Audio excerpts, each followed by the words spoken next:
अस्सलाम वालेकुम। केम छो मारा भारतना मित्रों? मजामां? तो बोलो गणपति बापा मोरिया। बधाय गणपति बापाना दर्शन करी ल्यो। आज गणपति बापानो अणकोट छे मारी फ्रेंडना घरे, तो एने आपणे आव्या छीए। अमे आरती करी छी। हूँ मदीना मायनूर गणपति बापा पासे प्रार्थना करी छी के बधायनी जिंदगीमां जीवनमां सुख शांतिथी समृद्धि ते पछी अમને પણ સુખ શાંતિ દીએ।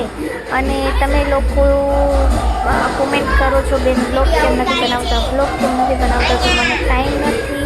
હું કોશિશ કરું છું 1-2 દિવસે 8 દિવસે બ્લોગ બનાવવાની, તો મારાથી થાય છે એટલું કરું છું। અને બાકી છે ને જે ખરાબ કોમેન્ટ કરે છે ને કે આમ છે ને તેમ છે ને, મારે એ છે ને ભસતા મતલબ સમજો છો ને તમે, એને ઇગ્નોર કરવાનો, એને ઇગ્નોર કરીને આગળ વધવાનું। એટલે મને કાંઈ ફરક પડતું નથી, જેને જેવી કોમેન્ટ કરવી હોય એ કરે। કેમ કે તમે કોમેન્ટના લીધે મને કંઈ ખાવાનું દઈ નહીં જાઓ, મારી મુસીબતમાં કામ નહીં આવો, એટલે મને લેવું નક્કી દેવું, સમજ્યા તમે લોકો? તો જો ગણપતિ બાપાને પણ હું આરતી દઉં છું। આરતી કરી પછી અમે ગણપતિ બાપા પાસે શું માંગ્યું તમે કોમેન્ટમાં કહેજો। ચલો ટાટા બાય બાય। સબસ્ક્રાઈબ કરો, લાઈક કરો, વિડીયો શેર કરો।